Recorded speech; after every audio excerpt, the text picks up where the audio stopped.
L'actu du jour.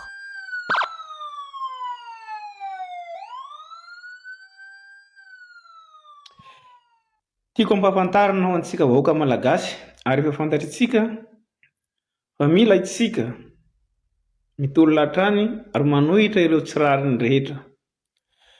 Hitantsika ny ataon'ireo anteny meram-pirenena ireo ny fandaniana ireo volavola an-dalàna izay hita fa tsy mifanaraka tanteraka amin'ny zava-misy sy amin'ny filatsika vahoaka malagasy amin'ny firenentsika.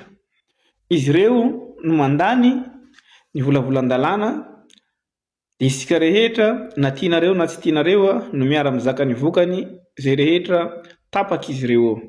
Tsy azo ekena ny zava-misy ankehitriny. Raha tokony ho izy ravaina io asamble io. Efa ela ny teny an'izany zahay satria io foana no lasa olana izay tokony ho ravaina aloha dia omanina tanteraka amin'ny fifidianana manaraka hoe ahoana ny tokony ho endriky ny anteny meram-pirenena izany. Inona ny kritera amin'izany olona hilatsaka ho fidiana solombavambahoaka zany. Io hitantsika zao hoe lanina indray ny volavola an-dalàna miakatra ambony be ny sandam-bolan'izy ireo. Raha tokony hatao bénévole izy ireo, izay no lazaiko. Na tsy ravaina eo atao bénévole moa fa tsisy anao zany eo satria tsisy fitiavan-tanindrazana anio fa vola ny tadiavin'izy ireo. Ka izay foana ny zavatra misy eto amin'ny firenentsika. Iza moa ny olona tsy ho tia vola daholo tsika rehetrarehetra eo. Fa kosa tokony mba jerena hoe inona ny tombotsoa ny firenena. Ahoana ny zava-misy aina ny vahoaka malagasy. Tsy mety iny zava-misy. Tokony miato aloha ny fanampahan-kevitra rehetra izay raisiny eo anteny meram-pirenena io. Inona ny volavola an-dalàna izay tokony hiroso hahatonga antsika ho any amin'ny fifidianana. Izay ny zava-misy. Izay ny zavatra tokony hiadivana. Ary izay no tanjona eto. Fa tsy hoe izy ireo hitondra ka molavola lalàna hitondrana n'ity firenentsika ity.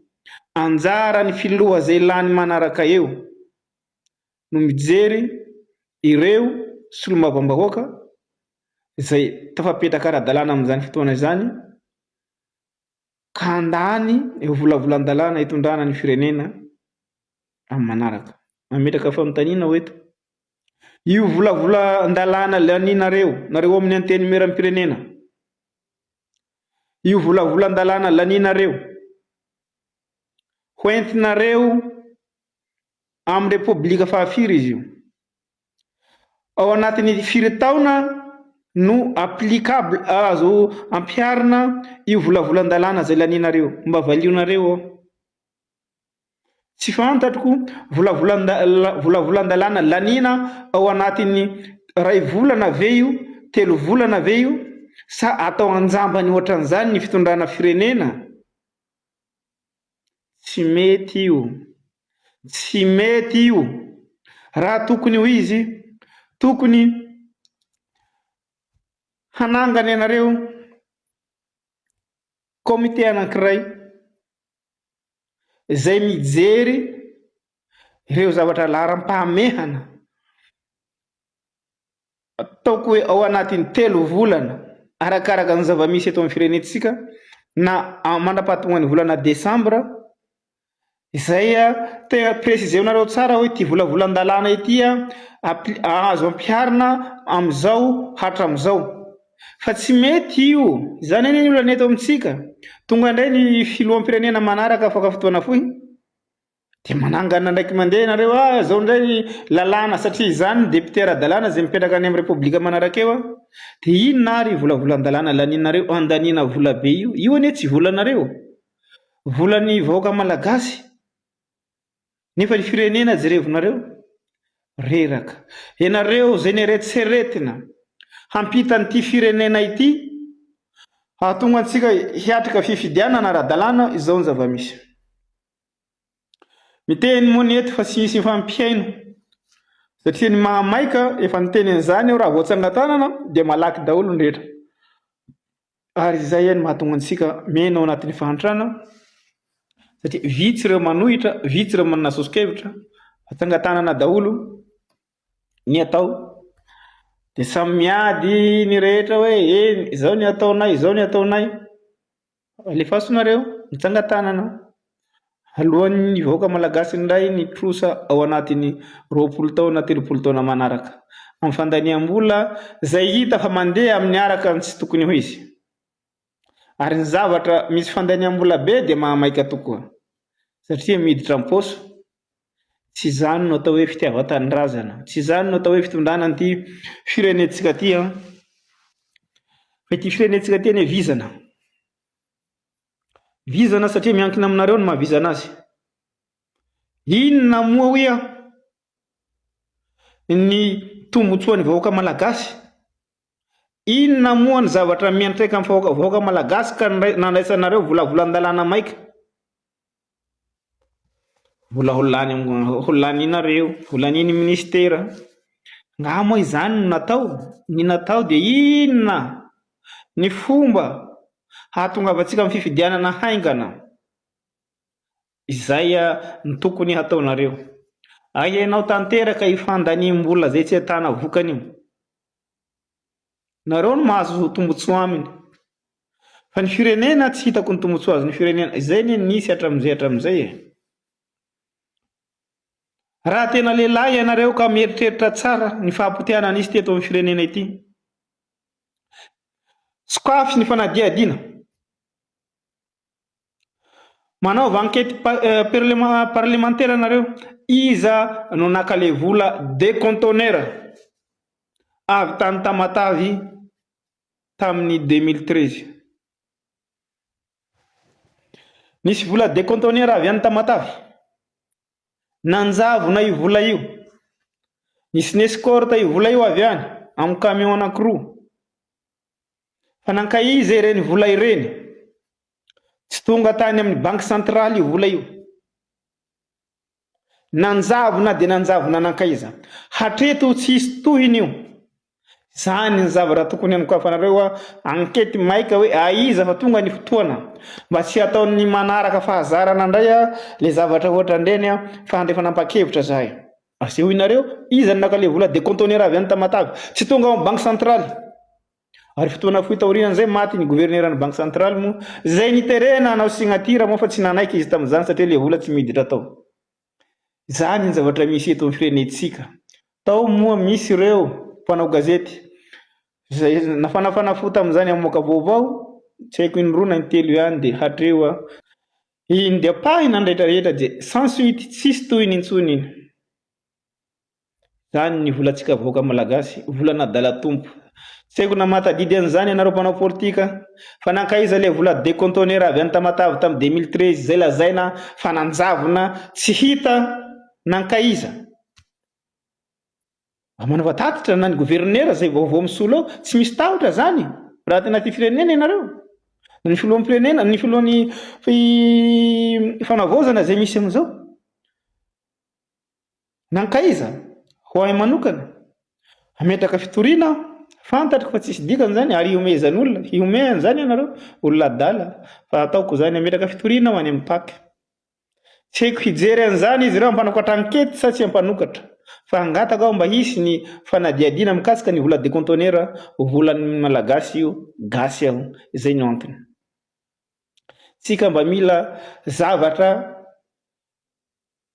hanatsara ny taranaka manaraka, hanatsara le firenentsika ty.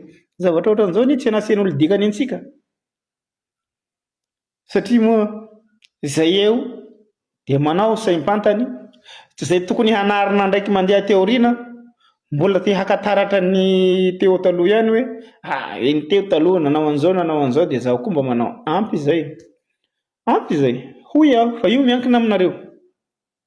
Miankina aminareo hoe betsaka loatra ny zavatra tsy mety eto amin'ity firenentsika ity dia andao tsika vahoaka malagasy andao mandeha hiaraka hitolona. Eto aho manao antso ary mametraka teny ho an'ny mpitondra ary ho antsika rehetra vahoaka malagasy mba samy tonga saina sy heritreritra. Hatreto milaza aho iza n'ity firenena, iza n'ity tanindrazana eto amintsika malagasy. mipetraka izay fanontaniana zay amiko, mipetraka aminao zay milaza fa sarotiny ianao amin'ny fiandrianan'ny pirenena, ary zay ny zavatra misy hoe sarotiny eo amin'ny fiandrianan'ny pirenena hoy ny tsirairay. Hatraizany mahasarotiny ianao. Manjaka ny vahiny satria fantany fahalemetsika, fantatra izy ireo, ary tsika tsy dia mifampihaina. Ny vahoaka malagasy ao anatin'ny fahantrana tanteraka, ary jamba ny vahoaka malagasy. Jamba satria rehefa tonga ny fifidianana tsy hainy ny zavatra tokony hataony. Mampalahelo satria no avinao anatin'ny 5 taona 10 taona amidy amin'ny 3,000, amidy amin'ny 5,000 noho ny tsy fahalalana. Rehefa misy miteny ity 5,000, 3,000 fidio ranona dia zay no apetrakitsika. Ny teny aho ary mbola manimpiteny mikasika ny carte biométrique ajanony rehefa tsy mety io carte biométrique io satria mila fanentanana henjana. Tsy izy io zavatra misy io, mila rafitra io fa mira miteny an'izany hoe informatiseo daholo aloha ny rehetrarehetra, ny bureau rehetrarehetra any amin'ny fokotany, mandeha an-tongotra any amin'ny 60 km 80 km, tsisy jiro, tsy mahita ninina. Ahoana ny ahafahanareo mampiasa carte biométrique? Tsy mety io zavatra io, tsy mety. Tsara izany fa mbola tsy amin'izany tsika, tsy tratratsika zany, tsy vitatsika. Ary vao maika hiteraka olana hoe satria vitsy ny olona voasoratra anarana, vitsy. Fantatrareo tsara fa ny carte biométrique dia manambara statut anankiray izay manambara ny maha izy ianao manontolo eo amin'ny firenenao. Tena sarotra zany, sarotra, tsara fa mbola tsy tonga amin'izany tsika. Io aza permis taloha reny, lazainy hoe permis biométrique, kay mbola permis vorotsiloza ihany ohatran'ny teo taloha ihany. Lazaina ohatsiny hoe permis biométrique nefa mbola ngamba ohatran'izao. Ty zao permis biométrique, le taloha nefa mbola vorotsiloza. Dia mahamenatra zany ty carte ty, tsy fantatra izy ty anahoana izy ty. Asio aloha ny fanentanana. Dia tonga saina ny vahoaka rehefa fantany tsara zay apetraro amin'ny tokony maizy azy ny fokotany tsirairay. Tohizonareo zay nataondra Valomana fa nisy fahatsarany kely ihany. Tsika moa mbola hiatrika fifidianana fa hoe aoka re mba tsy hiroso amin'io tsika fa tsy vita io ary tsy tratra fa lasa manaonao foana ny fitondrana raha manao an'izany. Raha io no aplikenareo. Fa le carte taloha aloha entano ny olona. Zahay taloha rehefa tonga akaiky ny fifidianana fantatritsika tsara zany. Nao anareo milatsaga député maire reny. Mitety nareo i fokotany, mitety any ambany volo any. Manao inona? Manentana olona mba hanamboatra karatra tsotra. Isakakaiky ny fifidianana misy an'izany. Fa mbola betsaka ny tsy manana. Nefa karatra tsotra. Dia eto zany androany manofinofitsika fa amin'ny fifidianana carte biométrique. Diso zany. Havaozy mazava tsara fotsiny ny lista dia verifieo hatrany amin'ny CENI. Ary ny CENI ny asany tsy tokony misy mezira ao raisiny hatreto mikasika zany lalàna mikasika ny fifidianana an'izany. Code électoral mbola tsy tokony miditra amin'izany ianareo amin'ny CENI. Miandrasa aloha aoriny concertation vao miditra amin'izany satria raha tokony ho izy ary zay ny tokony ary zay ny zava-misy hatramin'izay ary zay ny tena hoe vérité générale. Dia ravaina eo assemblée, ravaina ny ACC, ravaina ny CENI.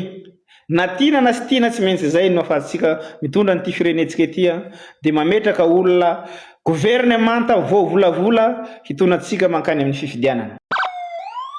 L'actu du jour.